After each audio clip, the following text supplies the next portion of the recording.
we're fortunate where I think we got a couple of really good guys, and I think I got a really good coach in that position as well, in Randy Moyen. They're going to be ready. As far as Bridgewater State, football is concerned, that's kind of one of those things that we're known for, the play of the offensive line, and we've got Danny Nunes coming back from the injury, and you got Andrew Carr and a couple of young freshmen that are coming along nicely. We really like this young man, Diatillo from North Attleboro, and the Merrick kid from Mashpee. They seem to be coming along pretty quickly as well. And then we've got some guys that are sophomores like Jones and Howard, who they're getting close to being Saturday ready. Stevie does everything pretty well. He doesn't really have a big flaw to his game. Um, he runs well. He throws well. He can obviously run the option pretty well.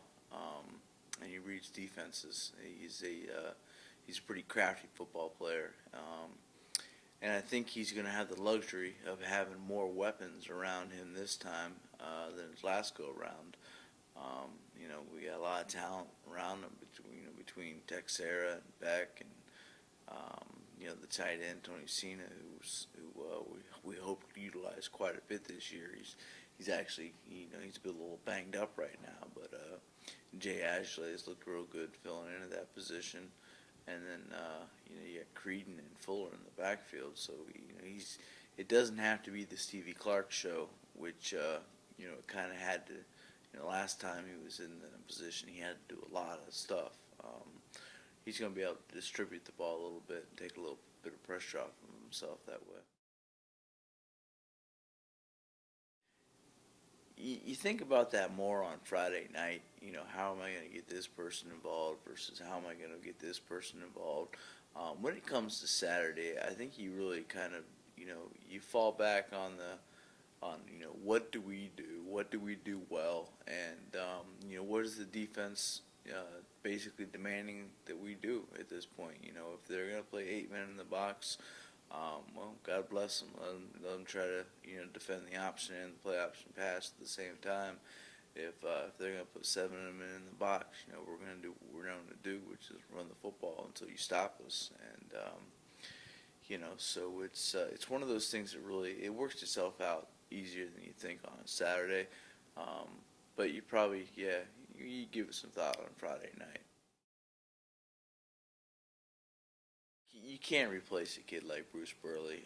It's just, I saw him yesterday. He came by to see me, and I just smiled and said, "Where are you at, Bruce?" But we're gonna be okay without him. I mean, we've got Jeff Creedon's a tremendous football player. It doesn't matter if he was playing running back or linebacker. You could probably put him in just about any position on the field. He's going to make plays. And then you're going to have a bunch of other young men that kind of fill in. Fuller looks to be the real deal. We're pretty excited from what we've seen of him in camp and in the scrimmage. And, Gerald Ulac has shown flashes. He's his speed seems to have improved, and I'm sure he's going to have some big runs for us at some point this year as well. They're more so of an anchor for the entire team. I mean, they're 3 workaholics. They put they're hard-working kids. They're going to give you everything they have. You saw them, in the off season. Every time you saw them, it seemed like they were lifting a weight, or something like that, or heading out on a run.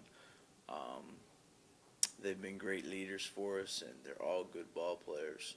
And we've also got a young man back from 2 years ago, Timmy Palling, who can probably jump in at any 3 of those positions and play it, without much of a drop off, if any. So we're pretty comfortable with that position right now.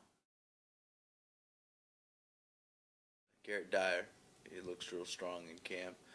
We were hoping Dean Daly was going to be coming along, but it looks like a shoulder injury that he's been dealing with for a couple of years has just finally caught up with him, and I don't think he's going to be able to to push through this year. He's probably going to need 12 months of recovery and try to get him back for next year. Get a young man named Jake Curran in, transferred from WPI.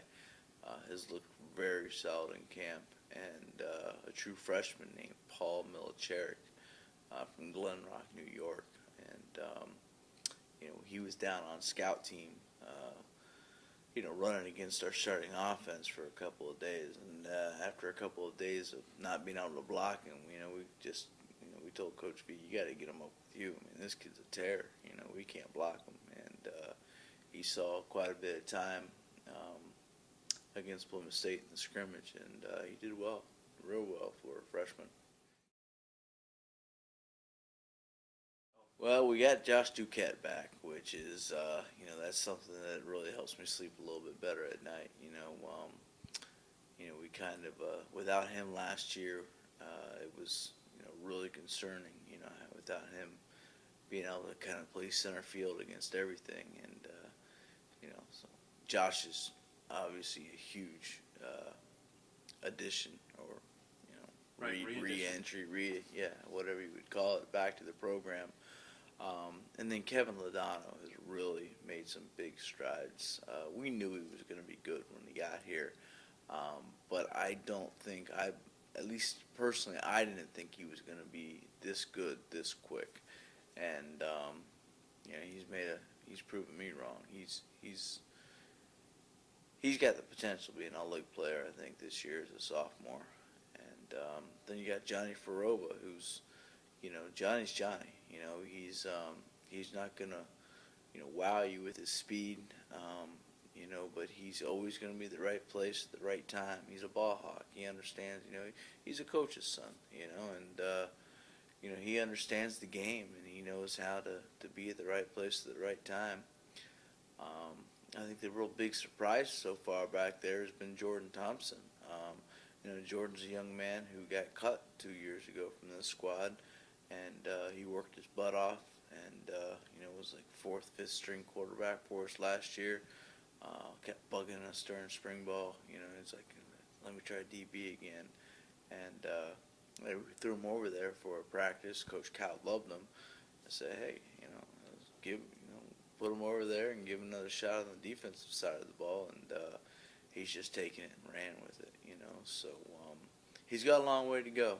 Until we feel real comfortable with him. But right now he's the man at the other corner position. He's done a good job. Well, we don't know much.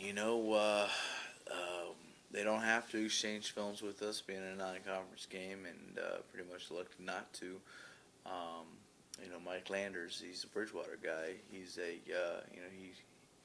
he graduated here, I think, in '01. He's an older guy, but I guess he's my age, but he's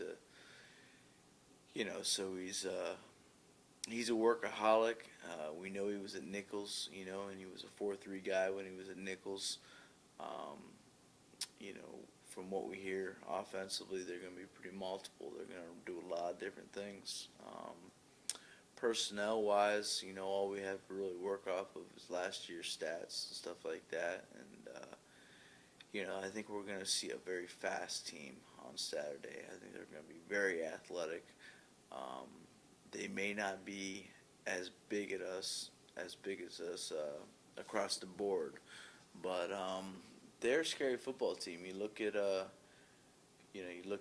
the direction that the program seems to be going, and this year could very well be kind of their moving year. They might really make some noise this year. It's probably a good thing we're catching them early, because I still think they are a little young. But the fact of the matter is I think they're a team moving in the right direction.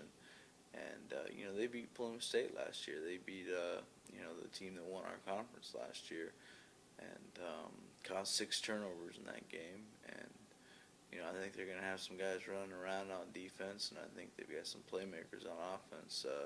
I hear number 28, their Wilkins, something like that, their receiver, is a real big playmaker. So we'll have to keep an eye out for him, I'm sure.